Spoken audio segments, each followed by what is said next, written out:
Hello എല്ലാവർക്കും നമസ്കാരം. ഇന്ന് പറയാൻ പോകുന്നത് നമ്മുടെ ഫ്ലിപ്കാർട്ട് അക്കൗണ്ട് ഓപ്പൺ ചെയ്യുമ്പോൾ പേ ലേറ്റർ ഓപ്ഷൻ ഇപ്പോൾ കാണിക്കുന്നില്ല. അത് എന്തുകൊണ്ടാണെന്ന് ഞാൻ പറഞ്ഞുതരാം. ഞാൻ അവരോട് സംസാരിച്ചിരുന്നു.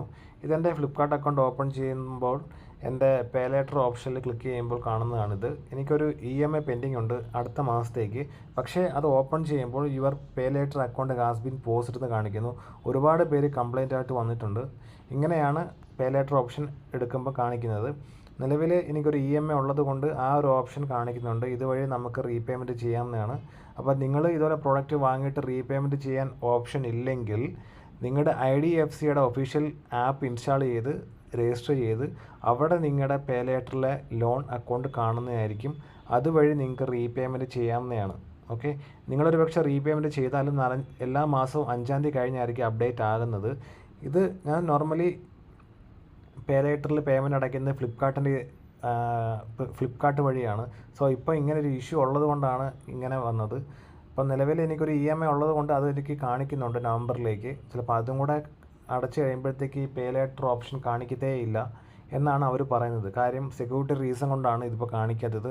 ഒരുപാട് പേര് പേ ലേറ്റർ അക്കൗണ്ട് യൂസ് ചെയ്തിട്ട് റീപേയ്മെൻറ്റ് ചെയ്യാതെ വന്നത് കൊണ്ടായിരിക്കാം ഇങ്ങനെ സംഭവിച്ചത് എന്നാണ് പറയുന്നത്. ഫ്യൂച്ചറിൽ ഇത് വരുമോ ഇല്ലയോ എന്നും അവർക്ക് തീർത്ത് പറയാൻ പറ്റില്ല. ഒരു പക്ഷേ വരുമായിരിക്കാം.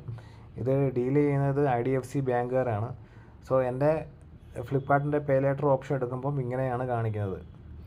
ഞാൻ ഈ വീഡിയോയുടെ കൂടെ ഫ്ലിപ്കാർട്ടിലെ ഏജൻറ്റുമായിട്ട് സംസാരിച്ചൊരു ഓഡിയോ കൂടി ആഡ് ചെയ്യുന്നുണ്ട്. അപ്പോൾ അവരെന്താണ് പറഞ്ഞത് എന്ന് നിങ്ങൾക്ക് വ്യക്തമായിട്ട് മനസ്സിലാവും. അപ്പോൾ നിങ്ങൾക്ക് പെൻഡിങ് EMI ഉണ്ടെങ്കിൽ IDFC ബാങ്കിലെ ഒഫീഷ്യൽ ആപ്പ് വഴി നിങ്ങൾക്ക് റീപേയ്മെൻറ്റ് ചെയ്യാവുന്നതാണ്.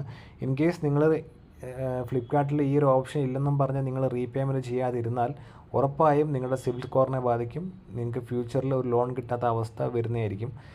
ഈ ആപ്പിൽ കയറിയിട്ട് നിങ്ങൾക്ക് റിക്വസ്റ്റ് ചെയ്ത് മെയിൽ അയച്ചു കഴിഞ്ഞാൽ നിങ്ങളുടെ ലോൺ അക്കൗണ്ട് നമ്പറും മൊബൈൽ നമ്പറും വെച്ച് IDFC ബാങ്കർക്ക് മെയിൽ അയച്ചു കഴിഞ്ഞാൽ നിങ്ങൾക്ക് അപ്പം തന്നെ അതിൻ്റെ NOC കിട്ടുന്നതായിരിക്കും ലോൺ ക്ലോസ് ചെയ്തതിന് ശേഷം. അപ്പോൾ വെറുതെ ഇതില്ലെന്നും പറഞ്ഞ് പേയ്മെൻറ്റ് അടയ്ക്കാതിരിക്കേണ്ട.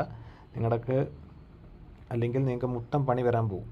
ഓക്കെ, അപ്പോൾ ഇത്രയൊന്ന് പറയണമെന്ന് തോന്നി. ഇപ്പം ഇതിൻ്റെ കൂടെ ഓഡിയോ ചേർക്കുന്നുണ്ട്, അതൊന്ന് കേട്ട് നോക്കുക. ഓക്കെ. നിങ്ങളുടെ അഭ്യർത്ഥന പ്രകാരം ഫ്ലിപ്കാർട്ടിൽ നിന്നുള്ള കോളാണിത്. ഞങ്ങളുടെ കസ്റ്റമർ സപ്പോർട്ട് എക്സിക്യൂട്ടീവുമായി സംസാരിക്കാൻ ഉടൻ തന്നെ നിങ്ങൾക്ക് സാധിക്കുന്നതാണ്. ദയവായി കാത്തിരിക്കുക.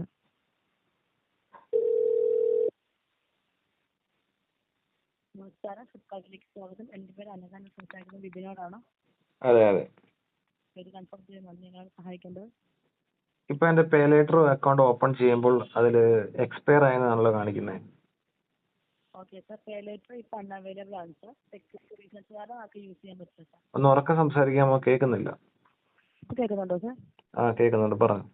ഓക്കെ സാർ, ഇത് ഫ്ലിപ്കാർട്ടിൽ പേ ലേറ്റർ വന്നിട്ട് ഇപ്പോൾ അൺഅവൈലബിൾ ആണ്.